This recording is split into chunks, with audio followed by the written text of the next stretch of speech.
Welcome to our YouTube channel Annie की दुनिया। जैसे हमने पिछले वीडियो में डिस्कस किया था कि क्लास 10th मैथ्स में वेटेज क्या है, कौन से चैप्टर्स इम्पॉर्टेंट है, कौन से ज़्यादा मार्क्स होल्ड करते हैं, वैसे ही ये वाले वीडियो में हम डिस्कस करने वाले हैं साइंस की पेपर स्टाइल का ब्रेकडाउन, उनके वेटेज का ब्रेकडाउन, उनकी मार्किंग स्कीम का ब्रेकडाउन। साइंस की अगर बात आती है ना तो बहुत सारे बच्चे डर जाते हैं। क्यों? क्योंकि उसमें 3 पार्ट्स करने रहते हैं, फिजिक्स, केमिस्ट्री एंड बायोलॉजी। कोई बच्चे का बायो स्ट्रांग होगा तो फिजिक्स वीक होगा, केमिस्ट्री स्ट्रांग होगा तो बायोलॉजी वीक होगा। बट चिल्ड्रन रिमेंबर कि science is a culmination of all this 3। तो अगर आपको अच्छा स्कोर करना है, if you want to score 80 on 80, तो आपको ये तीनों 3 पे इक्वल डिस्ट्रीब्यूशन कंसंट्रेशन का देना पड़ेगा। बोरिंग है, कंटाल आता है मैम, फिजिक्स के न्यूमेरिकल्स नहीं समझ आते, रे डायग्राम्स करके कर ही क्या लेंगे हम, बायोलॉजी में कितना टीडियस प्रोसेस रहता है, वो सब याद कैसे करेंगे।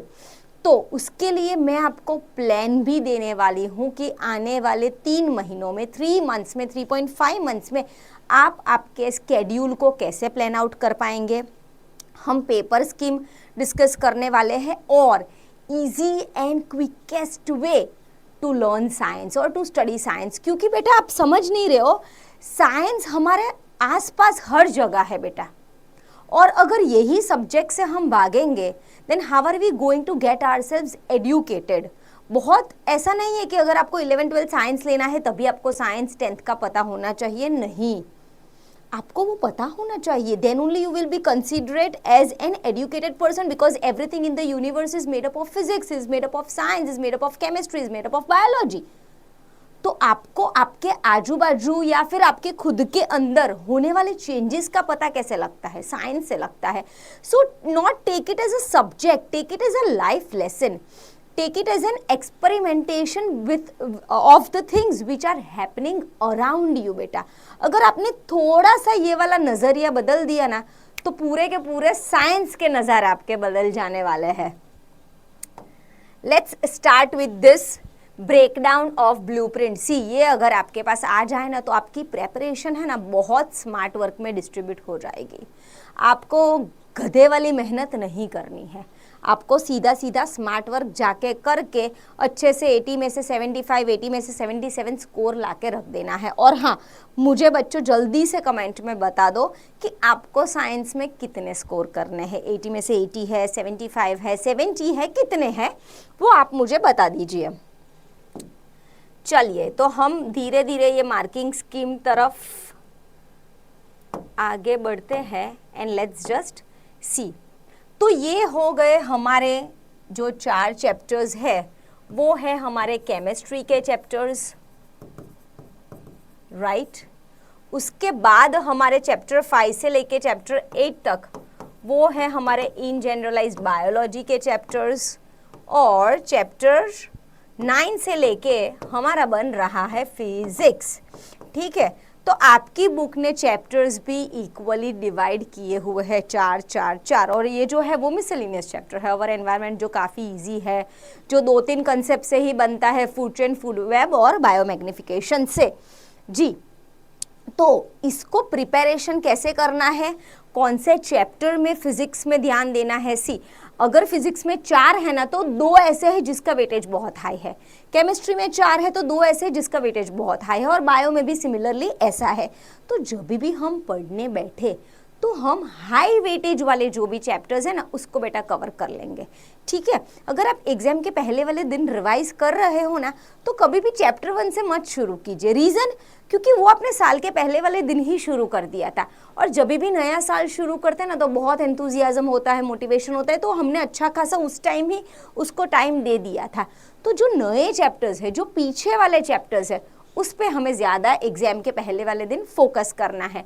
अगर हम केमिस्ट्री की बात करें तो यहाँ पे हमें दिखाई पड़ रहे हैं चैप्टर नंबर 3 जिसका वेटेज 10 मार्क्स का है, और चैप्टर नंबर 4 जिसका वेटेज 8 मार्क्स का है। 10 मार्क्स में से सारे टाइप्स के क्वेश्चंस आने वाले हैं, MCQs, then 2 markers, 3 markers, case based, long question, सब कुछ। मतलब वो चैप्टर की NCERT की टेक्स्ट बुक की हर एक लाइन, हर एक वो एक्सपेरिमेंट वाले बॉक्स आपको अच्छे से प्रिपेयर करने हैं। तो ये चैप्टर में आपको काफ़ी ज़्यादा समय देना है। उसके बाद आता है कार्बन एंड इट्स कंपाउंड्स। तो ये आपके लिए स्ट्रक्चर ऑफ कार्बन और वो सब जो रिंग्स बनते हैं वो थोड़े बहुत नए कंसेप्ट्स होंगे, क्योंकि ऐसा कुछ ना हमने 8th में देखा था, ऐसा ना हमने 9th में देखा था। तो बेटा जब ये चैप्टर आप ले रहे हो ना, तो अपने आजू बाजू वाले दोस्तों की या सीनियर्स की बात मत सुनो कि बहुत टफ है XYZ। आप नई क्यूरियोसिटी वाला माइंडसेट लेके बैठो ना कि ये तो मैंने कभी पढ़ा ही नहीं है, how can I label this chapter as tough. Tough बताने के लिए भी आपको पहले वो पढ़ना पड़ेगा ना। तो chapter 4 is very easy and one of the important chapter in your science paper, तो उस पर आपको वर्क ऑन करना है। उसके बाद आता है केमिस्ट्री में एसिड बेस सॉल्ट्स। तो वो काफ़ी छोटा रहता है वेटेज उसका, और ये है balancing of chemical reactions, oxidation, reduction, decomposition. तो ऐसे वाले रिएक्शंस इसमें आपको करने रहते हैं। अब हम बात करेंगे अगर बायो की, तो बायो में हमारे पास सारे लाइफ प्रोसेसेस, 9th स्टैंडर्ड था वो पूरा बोटॉनी बेस था, और 10th का बायो पूरा जूलॉजी यानी कि ह्यूमंस और एनिमल्स के बेस पे ज़्यादा है। तो इसमें आता है लाइफ प्रोसेसेस, जो सारे मेटाबॉलिक इंपॉर्टेंट प्रोसेसेस है जो आपकी बॉडी जिससे चलती है, जैसे कि digestion, respiration, nutrition, excretion, circulation.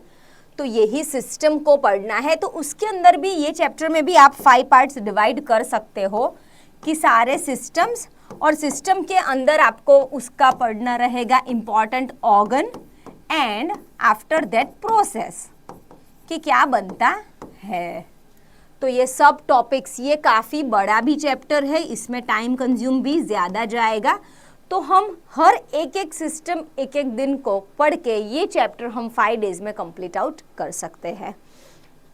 Control and coordination जो ब्रेन के बेस पे है, उसका वेटेज काफ़ी थोड़ा कम दिख रहा है यहाँ पे, बट रिप्रोडक्शन सिस्टम और हेरिडिटी सिस्टम उसका हमें अच्छा खासा वेटेज है बेटा। तो बायो में वैसे भी ये साल बोला गया है कि आपके सवाल MCQ बेस्ड या केस बेस्ड या कॉम्पिटेंसी बेस्ड इस बार बायो में ज़्यादा आने वाले हैं, ठीक है। और बायोलॉजी में आपको एक बार अच्छे से सारे प्रोसेस इन डेप्थ पता होंगे ना, तो उसमें कोई इफ्स एंड बट्स होंगे ही नहीं। आपको MCQ भी तुरंत पता लग जाएंगे, but biology will require thorough reading. मैं पीछे आपको बताने वाली हूँ कि साइंस के तीन को कैसे पढ़ना है, फिजिक्स, केमिस्ट्री एंड बायोलॉजी। यहाँ पे पहले हम ब्लूप्रिंट डिस्कस कर लेते हैं। फिर आता है जी लाइट, सबका फेवरेट चैप्टर, रे diagram, mirror formula, lens formula, reflection and refraction. तो इसका भी हमारे पास वेटेज ज़्यादा है। और इलेक्ट्रिसिटी और मैग्नेटिक इफेक्ट्स का भी देखें तो कंपैरेटिवली उसका वेटेज हमारे पास ज़्यादा बनता है जी। अब यहाँ पे हम आते हैं तो पेपर पैटर्न पता लगती है। जो सेक्शन A के है वो 20 मार्क्स के क्वेश्चंस बने हैं। सेक्शन B है जो 2 मार्कर्स है, वो 6 क्वेश्चंस आपको पूछने वाले हैं। सेक्शन C के साथ मतलब 21 मार्क्स, B जो लॉन्ग आंसर्स है वो 3, और केस बेस्ड भी आपको कितने आने वाले हैं, 3 आने वाले हैं। और इंटरनल्स के 20 मार्क लगेंगे। मतलब स्कूल की नोटबुक भी आपको अच्छे से कंप्लीट करनी है, कोई एक्टिविटी हो गई या फिर कुछ भी प्रोजेक्ट वर्क हो गए तो वो भी हमें वहाँ से ही स्कोर अच्छे से करके लाने हैं। अब आते हैं हम सबसे इम्पॉर्टेंट वाले पार्ट पे वीडियो के, और वो है कि हम कैसे जी, वो है कि हम प्रेपरेशन कैसे करें। तो पहले तो यहाँ पे लिख देंगे फिजिक्स, फिर यहाँ आ जाएगा केमिस्ट्री, और यहाँ आ जाएगा बायोलॉजी। अगर बायोलॉजी को अच्छे से आपको कंप्लीट करना है तो उसकी सबसे बेसिक और इम्पॉर्टेंट बात होती है नोट्स। किसके? खुद के, दूसरों के नहीं, क्योंकि उसने जो लिखा है वो उसके दिमाग को पता है। आपकी लिखाई आपको पता चलेगी। और अगर आपने नोट्स बनाए तो आपका 50 to 60% रिटेंशन ऑफ चैप्टर्स अंदर ही अंदर हो जाएगा। खुद के नोट्स जो आप एग्जाम के पहले वाले दिन करोगे और उसी में से आप ज़्यादा बायोलॉजी में स्कोर कर पाओगे। सेकंड, डायग्राम्स, वो भी बहुत इंपॉर्टेंट है। क्यों? विथ लेबलिंग आपको डायग्राम बेस्ड क्वेश्चंस भी आते हैं, एमसीक्यू में आते हैं। छोटे छोटे डायग्राम्स बनाएंगे और फिर लेबल कुछ पार्ट कर देंगे और उसका फंक्शन पूछ लेंगे या फिर वो पार्ट को आइडेंटिफाई करना पूछ लेंगे। तो डायग्राम्स को अंडर एस्टिमेट नहीं करना है, तो उसके लिए हम बनाएंगे डायग्राम की एक जर्नल, अच्छी खासी मस्त 200 पेजेस की आपको फुल स्केप लेनी है, जिसके अंदर आपको डिवाइड करना है 150 pages for notes and 50 pages for diagrams. और अच्छी वाली वो जर्नल आप बना के मेंटेन करोगे बायोलॉजी के लिए। और जो भी बायोलॉजी में नोट्स बनाते हैं वो बच्चे मुझे फटाफट से कमेंट कर ले कि नोट्स का क्या इम्पैक्ट रहा है उनके स्कोरिंग पे। उसके बाद आपको करने हैं उसके क्वेश्चंस प्रैक्टिस। ठीक है, बायोलॉजी है ना, रीड करके कभी भी खत्म नहीं होगा। उसमें कुछ चीज है वो मेमोराइज ही करनी है, वो याद ही करनी है, वो लर्न ही करनी है। वो फैक्ट है बेटा, वो आपकी 10th की बुक में भी लीवर का पोजीशन जहां है वहीं पे 12th में होगा, MBBS में होगा, MD में होगा, MDS में होगा।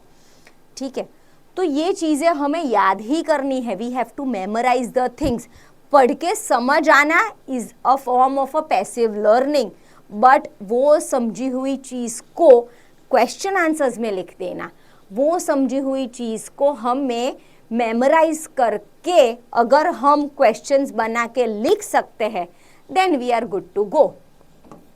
इसके अंदर इंपॉर्टेंट पार्ट आपका रहेगा वो है केमिकल रिएक्शंस।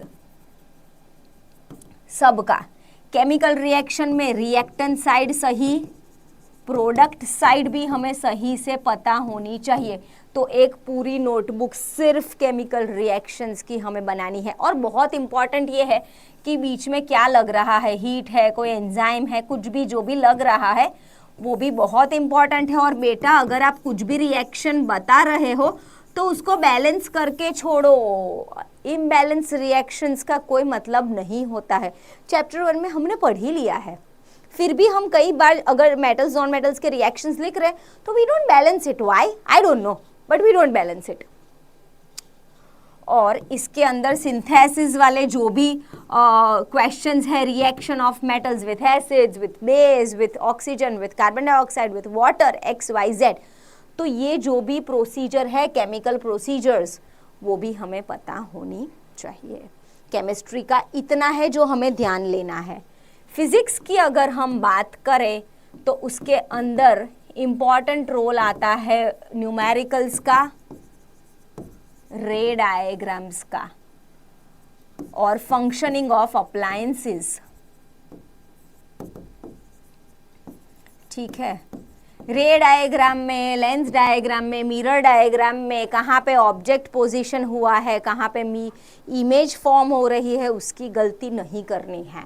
बहुत सिंपल टेबल है F2F वाला, C सब पे, तो वो भी अच्छे से मेमोराइज करके डायग्राम्स को प्रैक्टिस करो। और जब भी आप डायग्राम्स प्रैक्टिस करते हो ना बेटा, वो पेन से नहीं होते हैं, पेंसिल, स्केल और अच्छे से ड्रॉ करो। आपका मिरर बनता कैसा है और ये जो लाइन बना रहे हो वो भी सही बनाओ, राइट? तो जितना प्रैक्टिस के टाइम पे आपका परफेक्शन होगा ना उतना एग्जाम में रिफ्लेक्ट होगा। उसके जो भी फॉर्मूलाज है, जो भी प्रोसेस है, न्यूमेरिकल्स में 3 आपको करने हैं, एग्जाम्पल्स भी सारे सॉल्व करने हैं, इंटेक्स के भी आपको ध्यान रखना है और एक्सरसाइज में जो भी आएंगे वो भी हमें करने हैं।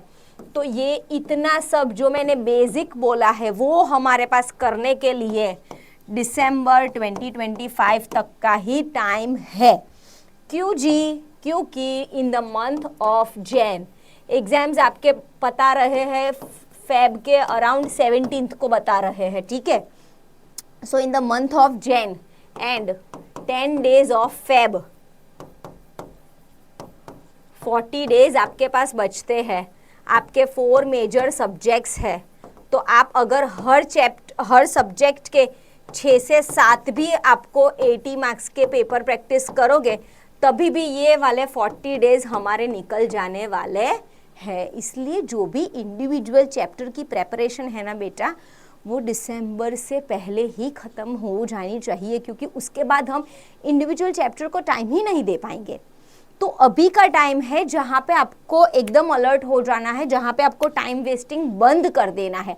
अभी तक कुछ नहीं किया है चलेगा, पर अभी भी बैठे रहोगे, अभी भी कुछ नहीं करोगे तो अभी हम नेगेटिव में जा रहे हैं। आज तक अगर आप आलसी थे तो आप न्यूट्रल पे थे, इसके बाद आलसी रहोगे तो आप ऑलरेडी नेगेटिव में चले जाओगे, क्योंकि ये हम टाइम के बहुत क्रिटिकल पॉइंट पे खड़े हैं जहाँ पे हम कुछ भी वेस्ट नहीं कर सकते बेटा। 13 चैप्टर्स है, ठीक है, और हाथ में है दिसंबर खत्म होने से पहले 90 डेज, 100 एवरेज है, पर काट कूट के फेस्टिवल को हमारे पास 19 डेज है। और एक चैप्टर को अच्छे से क्रिस्टलाइज होने के लिए आपको 2 या 3 दिन का समय देना है। और सिर्फ साइंस सब्जेक्ट नहीं है बेटा, मैथ्स भी है, एसएस भी है, इंग्लिश भी है, लैंग्वेजेस भी है। तो अभी बिल्कुल भी टाइम वेस्ट नहीं करना है। हाँ, और मुझे आप कमेंट में बता दोगे कि आप दिन के कितने घंटे अच्छे से seriously without distraction, without cell phones study करने बैठ रहे हो। आगे वाले वीडियोस में आपको क्या देखना है वो भी आप हमें कमेंट करके बताओगे। All the very best. Subscribe कर लीजिए, शेयर कर दीजिए। मोटिवेशन अगर आपको ये वीडियो देख के आ रहा हो तो हमें कमेंट में बता दीजिए। Thank you so much.